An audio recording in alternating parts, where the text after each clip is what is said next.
It is the end of the day in Solitude. A young boy, after a day of training in the Solitude barracks with aspirations of joining the Imperial Legion, prepares to sleep at his home, but is having a hard time doing so. His uncle then comes in. "Uncle, one day I want to be a general that leads armies into battle. I think that would be so cool. I can command others on the battlefield and do my city and province proud one day." That is an admirable goal, my boy. But don't forget to always listen and take the input of those around you, even if they are new or not as experienced as you are. Why would I need to do that? If I have more experience than them, then I would know more, right? You may have the final decision as the leader and the most experienced general, yes. But it is always helpful to open your mind, as you never know who may agree and disagree with you, and can perhaps influence you to make more prudent and wiser decisions for yourself and for your armies. Perhaps this will shed some light to your perspective. Let me tell you the story of the most recent High King of Skyrim. He was a very young High King by the name of Torygg. He was the son of the previous ruler, High King Islod. Torygg was someone who seemed to admire power and courage, especially being trained in the ways of the rulers of Skyrim under his father's leadership. When Islod died, the moot was held and Torygg formally became the High King of Skyrim. Unfortunately, his youth and inexperience proved to be a target point, especially by those who wanted to send a message. Enter in one Ulfric Stormcloak, who pretty much saw this. Ulfric was someone who was very proud of his province, one to the point where he fought hard for its independence, even if it meant fighting those who threatened it. He did not, nor do I think he still knows, that these words had actually inspired Torygg, and the latter showed respect and admiration for the veteran ever since. It was around his father's time that the Great War between the Empire and the Thalmor ended, and it resulted in a treaty known as the White Gold Concordat. This treaty allowed the Empire to keep the Imperial City, but seceded a lot of conditions to the Thalmor, including land, tributes, and the disbandment of Talos worship and the Blades, who were renowned protectors of the Emperor. It is clear that the Thalmor got the better of this exchange, and many people who served the Empire did not like the terms of this contract. The Nords of Skyrim, who have very traditional ways of old warriors, would have rather fought to the death rather than gave away their beliefs to the elves, and thus a rebellion began to rise in the following years. While Ulfric made a claim to Skyrim's independence, he believed that Torygg was an imperial puppet simply because his throne in Solitude was the representation of the Empire, despite Torygg's admiration of the man. One day, shortly after the rule of Torygg began, word had spread that Ulfric was traveling to Solitude. In Torygg's eyes, he was not aware that Ulfric was going to challenge him. He believed that Ulfric wanted to have an audience with the king and was ready to listen to Ulfric's claims of independence with an open mind. Unfortunately, when Ulfric met with the king, instead of what he had hoped, he was instead faced with a challenge. This was one that the king could not refuse because this was a challenge that was in conjunction with the old Nordic ways of Skyrim, unless Torygg wanted to risk facing humiliation at the fact that he decided to refuse a challenge instead of taking it on.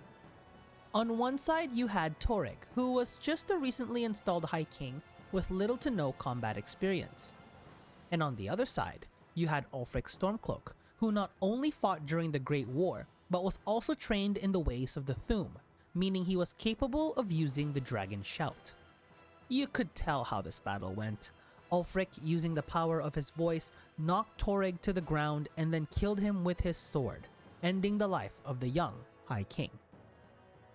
So you mean to say that Ulfric didn't even listen to what the High King wanted to say?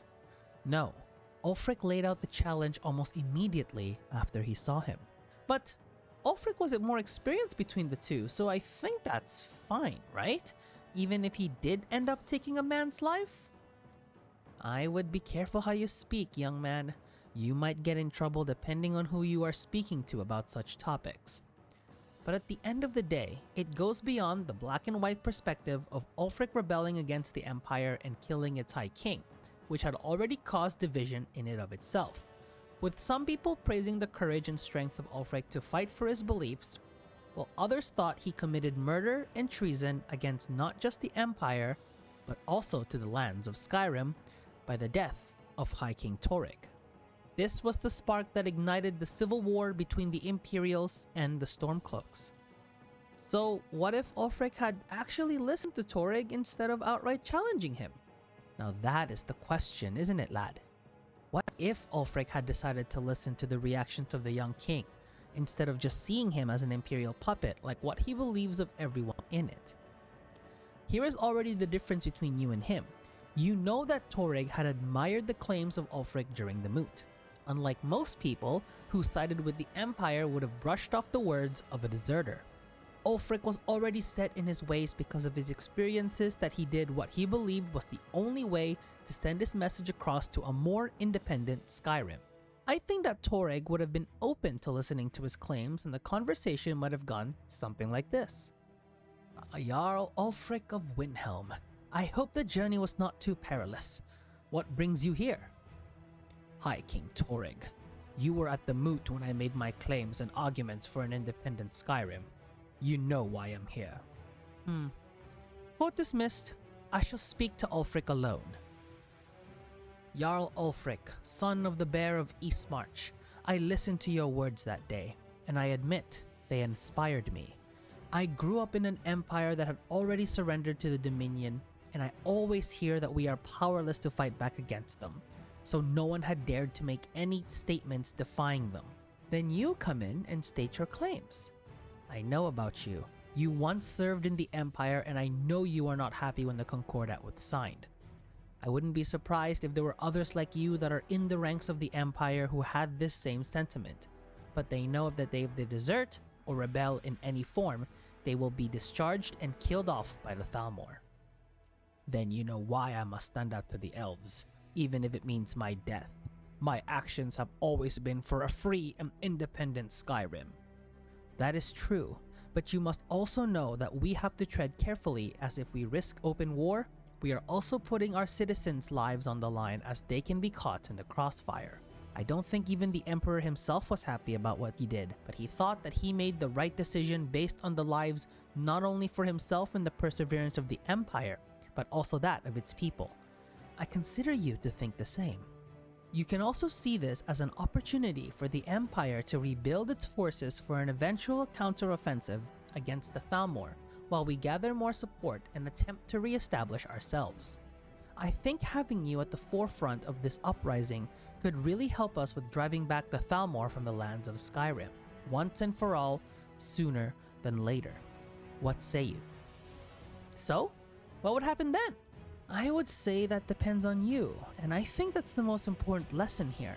If you believe Ulfric to be the one who is stuck in his ways, then he would have still likely challenged Torygg, calling him out for his weakness despite admiring him, and not fighting the Thalmor right away.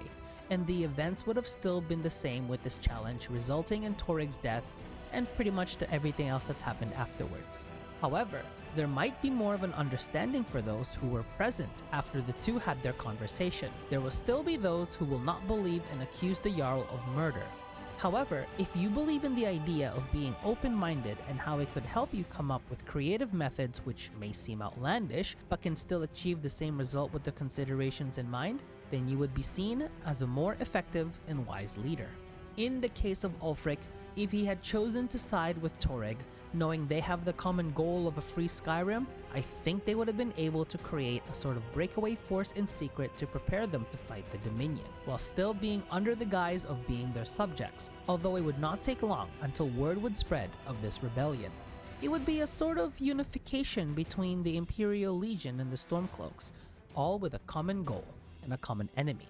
Instead of the two sides fighting each other and causing even more casualties, which would overall benefit the Thalmor regardless of who won, they would unite and undermine the efforts of the Thalmor while preparing themselves, and it would culminate in a massive war between a unified Skyrim and the Dominion, similar to the war between the Red Guards of Hammerfell and the Thalmor, which resulted in a stalemate and the withdrawal of the elves from the Red Guard lands.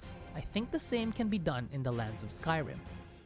I would not be surprised if the Imperial City were hit with repercussions because of this rebellion, however, considering Skyrim is, in fact, an Imperial subordinate.